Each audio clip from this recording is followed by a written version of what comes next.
Hello, hello, hello, and welcome to the Ball and All podcast. This is your daily recap of the Basketball Africa League, the BAL, hashtag the BAL. Please use that as you do go through. Remember, my name is Mpho, and my Twitter handle is at Mpho Moreki. So I put up my Twitter handle so everyone can follow me on social media and on Twitter and also on Instagram. This video is also on YouTube, so please do like and subscribe. I'd be greatly appreciated. Let's get the numbers going. I do a weekly basketball podcast when I cover all things happening in the basketball world. But for the Basketball Africa League, because I am in Africa, I'm in South Africa right now, I decided to do a daily one for the 14 days of basketball that we will have in this festival that is going on in Kigali with the best teams in Africa. So I've decided to do that. One of the key things that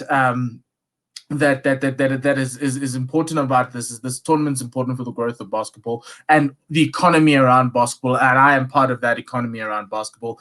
And your support would be greatly appreciated. I love your comments. Please keep them coming through. Thank you very much for the subscribers as we try and build this platform going forward for the future seasons, and I'll keep on bringing you content, maybe bringing on guests and stuff like that. But that's the first thing.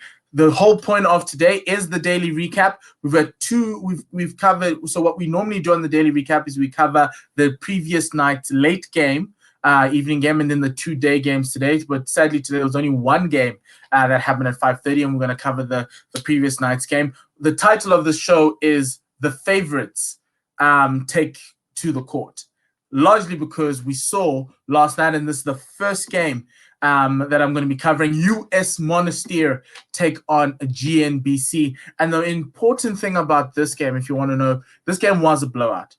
We saw the first team to score over 100 points in this tournament. That was US Monastir. They just looked clean. They looked quality. They looked like they were here to take it. It's like first impressions when you're going on a blind date. This is what this tournament is, because you don't know a lot about the teams. There is some video that you can find, especially of the qualifiers and maybe of some of the leagues that the guys have been in. But mostly when you arrive at this tournament with all the ability for teams to get 2 extra players from outside of the continent to come and join them, you don't know what team you might meet and what it might look like. But what Monastir made sure was that when they went into battle, because that's what I think the game boss was like a handshake. It's either you decide whether you come in with a strong handshake or like a weak one or a very unique one to try and move your opponent around. And US Monastir came with a very firm handshake. They literally, it's those firm handshakes where they squeezed the other person's hand, and that's what it was. It was just a squeezing of GNBC. Obviously, GNBC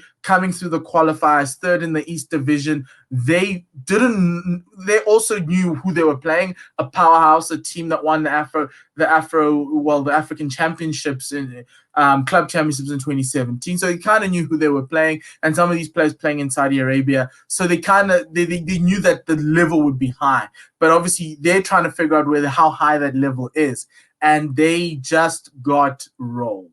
It was just an education in championship basketball, in African championship basketball. US Monastir were just on point. They just were very good defensively, offensively. They were clinical. First team to score over 100 points. The final score was 113-66. They put a marker down yesterday. And if you look at the players of US Monastir, Omar Abada was really, really good. I think he's one of my favorite point guards. Actually, there are 2 point guards I'm going to talk about today who I think are my favorites, but he was just a scorer. He was fearless. He was driving to the basket. And that's what Monastir were. Obviously, with a North African team, they're very heavy on that post play in the paint.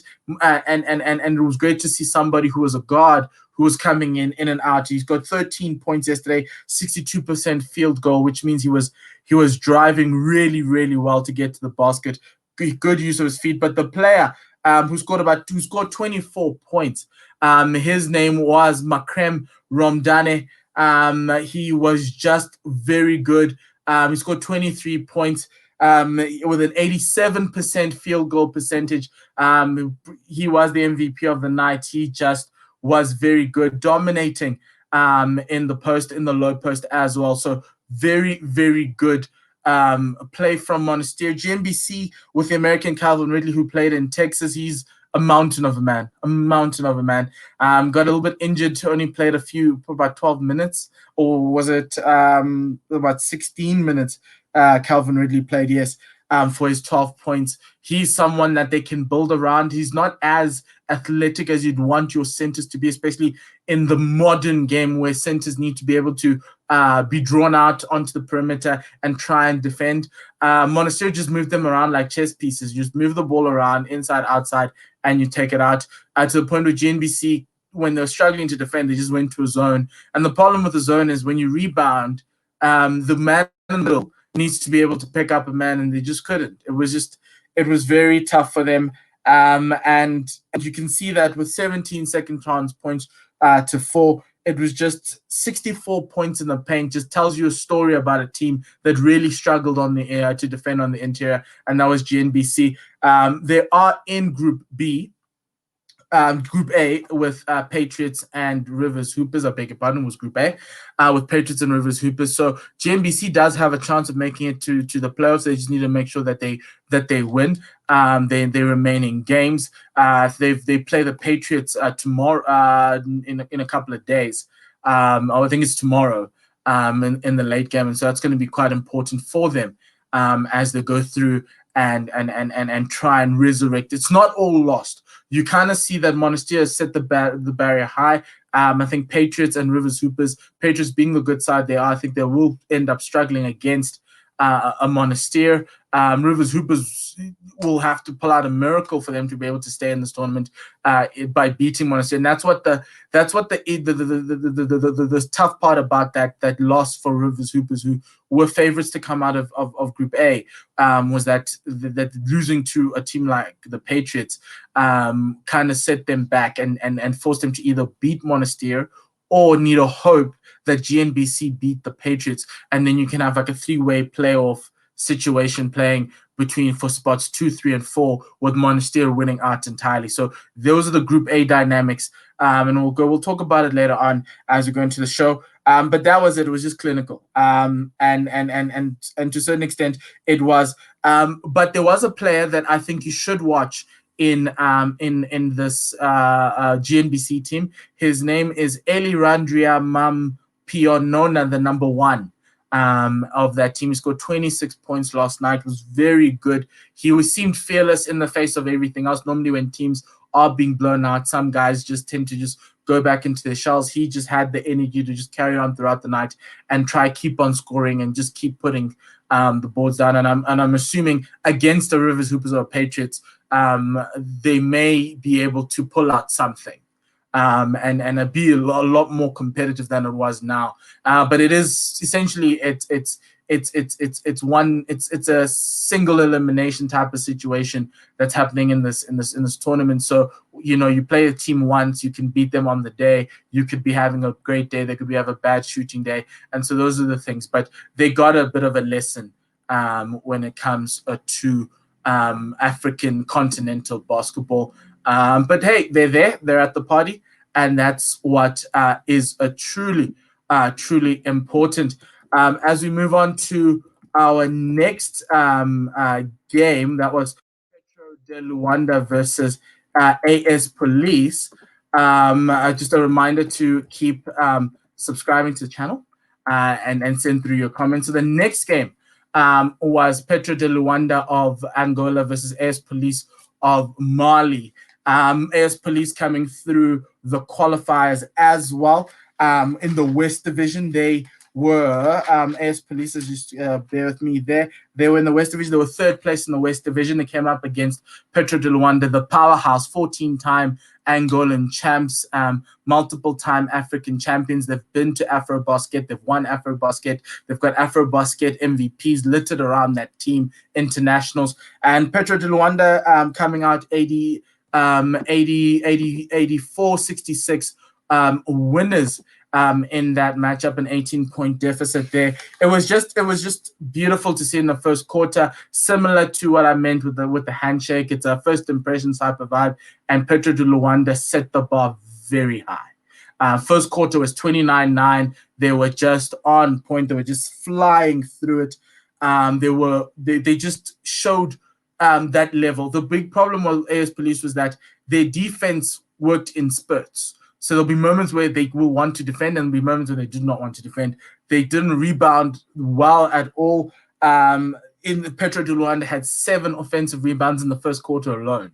That tells you about a team that normally uses height. You know, when you get tall people, tall people like 6'5" upwards who play in the front court, they tend to sometimes not want to box out, and they just wait to pick the ball once it leaves the cylinder, and that's very dangerous because some guys can come in and do the whole boxing out and get the ball, and that's what Petro de Luanda was doing to AS Police and getting offensive rebounds, second chance points. Second quarter was something that was very interesting because AS Police actually beat Petro de Luanda. They outscored them 28-20. Yes, Petro de Luanda decided to give the bench a run, which is a very experienced bench, by the way. It's no joke. It is no joke. It could beat any of the other teams if you just started with the bench players. That's how good this Luanda team is. And you saw a little bit of that AS Police flair, what they're looking to do to drive their front court in. Joseph Nziako, number 33, Ibrahima Thomas. Ibrahima Thomas had a lot of chances. He has no excuse today. He really had a lot of chances. Just could not finish. I think he finished, as I get you his numbers there, Ibrahima Thomas finished 4 for 11, 36% in and around the rim. And that's not the level that your team wants you to be playing at. But he's still a very good player and someone you should watch going forward. Group C is a death group. This is the second toughest group in the tournament, and AS Police are no joke. They're a very competitive basketball side, but they came up against a side that's possibly one of the finalists. I picked Petro de Luanda to be the winner of this tournament with US Monastir in the finals. We are going to see one more team in a group B, that's IS Saleh of Morocco. We're expecting quite a lot from them. They could be one of the top 4 teams in this tournament. So it's going to be very interesting. But remember, on the weekend, on the Sunday, there's going to be a Petro de Luanda versus an IS Saleh game, and pretty much a winner takes top spot in the group, which is going to be very, very tasty. But what you saw here with AS Police is that they just need to build off of that second quarter. If they can do that, they've got the front court that can cause problems for other teams. And yes, their guard play still needs a little bit of work. Their defense needs a little bit of work, movement-wise. Was similar to GNBC, they just didn't move that well. And if you have a team like Petro de Luanda, there was a play in which I think João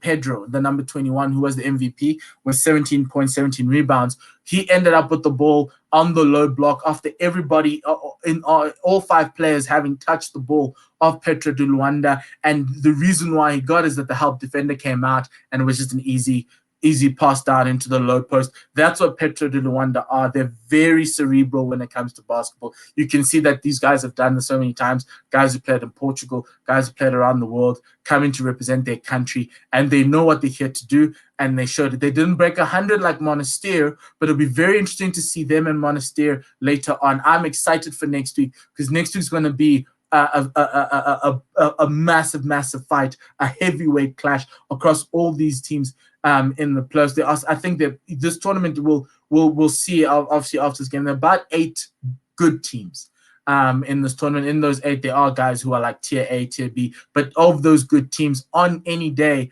something can happen, and that's what you want.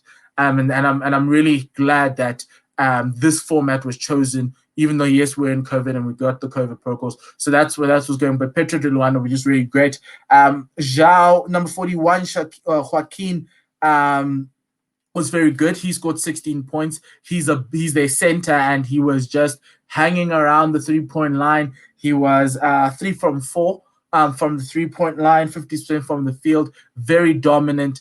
Really good at the board, supported by João Pedro. And then someone who I just want to highlight, the youngest member in that team. Obviously, that team's got Carlos Moraes, who was MVP of AfroBasket in 2013, and he's scoring leader across the Angolan league for a couple of years. But this guy, Dunda, the number 5, the point guard, was really Childa Dundao, the point, I think he's about 23, 24. He just was very good, set the table really well. Another favorite point guard of mine who sets the table and also is not fearless to drive in against all these tall men in and around there and take the hits and take the and go to the foul line. And that's the difference between, I think, the better teams in this tournament and some of the teams that might not make it to playoffs, is that those teams are willing to get to the line. Those better teams get to the line a lot of times, and they shoot their free throw as well. And so that's something that AS Police needs to go through. But if you don't want to rebound, there's nothing I can help you with. That's the foundation of any attacking play you want. You need to rebound well. You need to get the ball out of the pass, or have someone bring it up for you to the half court set and do whatever you need to do. If you rebound well, you can lead to transition play, and that's what kind of was missing from AS Police. We saw that in the second quarter when they were doing that, but they couldn't replicate it. And I think that's one of the lessons a lot of teams are going to learn, is the standard that they need to be playing at in this tournament.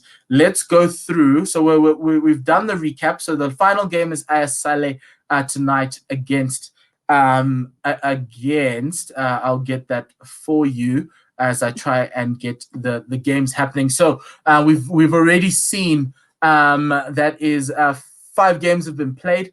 AS Saleh versus FAP of Cameroon, which is the Armed Forces and Police of Cameroon. Their basketball club, happening at 9 p.m. That's going to be a massive one, a West Africa, North Africa clash. And then tomorrow you've got GNBC versus Patriots up front at 2 p.m. Then you've got Ferroviario taking AS Douanes, and then you've got Zamalek taking on Petro GSP out of Algeria. So it's a Group A and a Group C throughout tomorrow. I'll be back tomorrow to bring you the AS Saleh versus FAP game, as well as GNBC versus Patriots, as well as a Ferroviario de Maputo and AS Douanes, which possibly could be quite a very tasty clash there. Ferroviario play a very lovely brand of basketball. Just to finish off with the group stages, this is the weekend's games, the final games of the weekend that everyone's going to be prepared to see. I think that Monastir Patriots game on Saturday at 5:30 is going to be a humdinger, with the home team hoping to take one of the potential finalists of this tournament. But let's look at the groups. So in looking at the groups, obviously Group A concluded last night. You can see GNBC at the bottom with Rivers Hoopers, Patriots sitting up there, but Monastir with that plus 47. That's going to be very, very important. Essentially, GNBC, outside of them winning their next 2 games, have no way of making it through as that third lucky loser. Because of that points difference, it's going to be hard for them to claw it back. You can see, obviously, Group B's already started with Luanda taking the lead with the 18 points difference, but they've got those 2 points from that win. Group C is going to be quite interesting. Ferroviario is not a bad side, and Douanes is gonna. We're gonna find out tomorrow how Douanes takes on Ferroviario, because I think that could be a potential battle for the number 2 spot. But on top of that, you've got the North African battle between Zamalek of Egypt and Petroleus as well. That's going to give you a humdinger. Group C, it's just a killer. It's going to be a killer, and that's what we love. So thank you very much for joining and watching this BAL daily recap. Thank you. Please do remember to like and subscribe on YouTube, as well as if you're on Twitter and on Instagram, please follow me and share the video as widely as possible. Thank you very much. Till tomorrow, from myself, Mpho, all the way in South Africa. Have a great evening, and we'll chat again tomorrow on our favorite sport, that is basketball.